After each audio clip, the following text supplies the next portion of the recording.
सत्ता के वैकल्पिक केंद्र। दोस्तों, कहानी की जो शुरुआत है वो 1945 से होती है, जब द्वितीय विश्व युद्ध खत्म हुआ था। और द्वितीय विश्व युद्ध खत्म होने के बाद पूरी दुनिया दो खेमों में बढ़ चुकी थी। एक खेमा जो यूएसएसआर के नेतृत्व में था, यानी कि सोवियत संघ के नेतृत्व में, और दूसरा यूएसए के नेतृत्व में, यानी कि संयुक्त राज्य अमेरिका के नेतृत्व में। अब पूरी दुनिया दो खेमे में बढ़ चुकी थथी। शीत युद्ध का दौर था।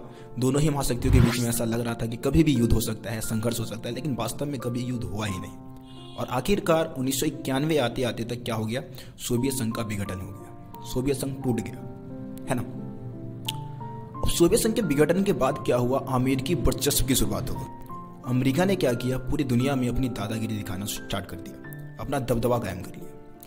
लेकिन उसी समय कुछ विद्वानों ने यह अनुमान लगाना शुरू कर दिया कि अमेरिकी वर्चस्व के खिलाफ कुछ क्षेत्रीय शक्तियां उभर के सामने आएंगी, कुछ क्षेत्रीय पावर उभर के सामने आएंगी।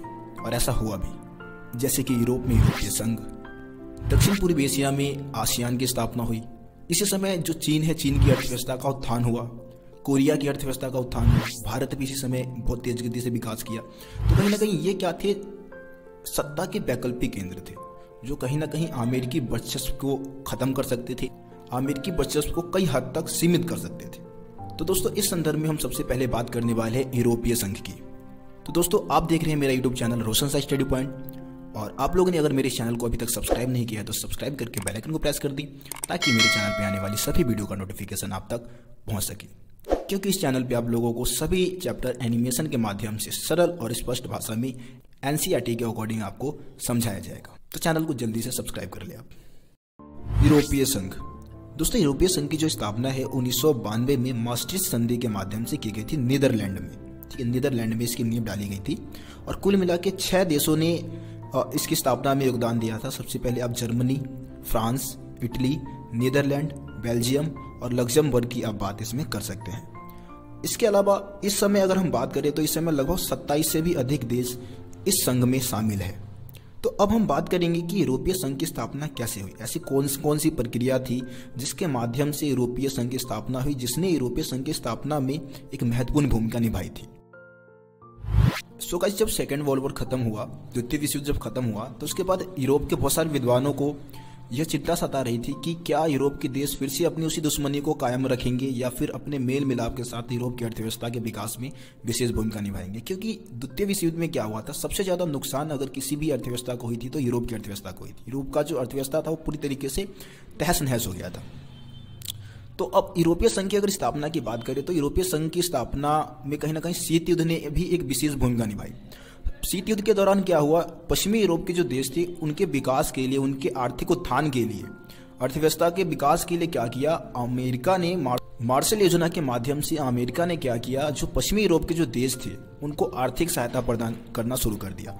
और इसी संदर्भ में क्या हुआ, 1948 में यूरोपीय आर्थिक सहयोग संगठन की स्थापना हुई, जिसके माध्यम से पश्चिमी यूरोप के जो देश थे वो एक दूसरे को आर्थिक सहायता प्रदान करना शुरू कर दिया।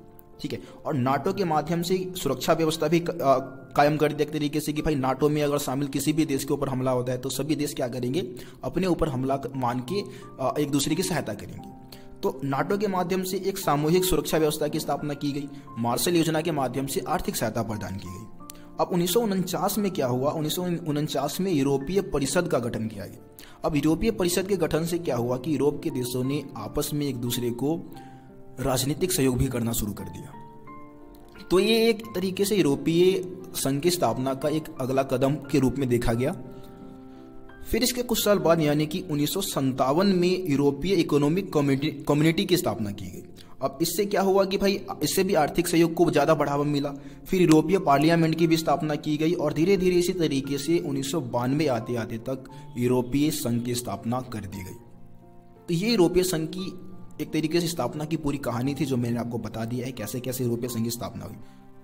इसके अलावा दोस्तों, यूरोपीय संघ ने क्या किया, अपना साझा झंडा बनाया, ठीक है, राष्ट्रीय गान बनाया, स्थापना दिवस और अपनी मुद्रा प्रचलित कर दी। यूरोपीय संघ की जो मुद्रा है जिसको हम यूरो कहते हैं। इसके अलावा यूरोपीय देशों ने साझी विदेश नीति और साझी सुरक्षा नीति को अपनाया। मतलब कि यूरोप के देशों ने क्या किया, एक तरीके से आपस में मिलकर खुद की विदेश नीति तैयार करते हैं और खुद की अपनी सुरक्षा नीति भी तैयार करते हैं, जो कहीं ना कहीं इस संघ को बहुत ही ज़्यादा पावरफुल संघ बनाता है, संगठन बनाता है। सो गाइस, ये 12th क्लास पॉलिटिकल साइंस का फर्स्ट वीडियो था जिसको मैंने आज अपलोड किया है। अगर आप लोग सपोर्ट करते हैं, आप लोगों का सपोर्ट रहा मेरे साथ, तो मैं आप लोगों के लिए इससे भी ज़्यादा बेहतरीन वीडियो बनाकर लाऊंगा। तो यार वीडियो को ज़्यादा से ज़्यादा आप लोग शेयर करें, चैनल को सब्सक्राइब करें, एक कमेंट भी जरूर डाल दें आप, और अपने दोस्तों को शेयर करना ना भूलें। तो चलिए दोस्तों, मिलते हैं आप लोगों से अगली वीडियो में। तब तक के लिए जय हिंद, जय भारत।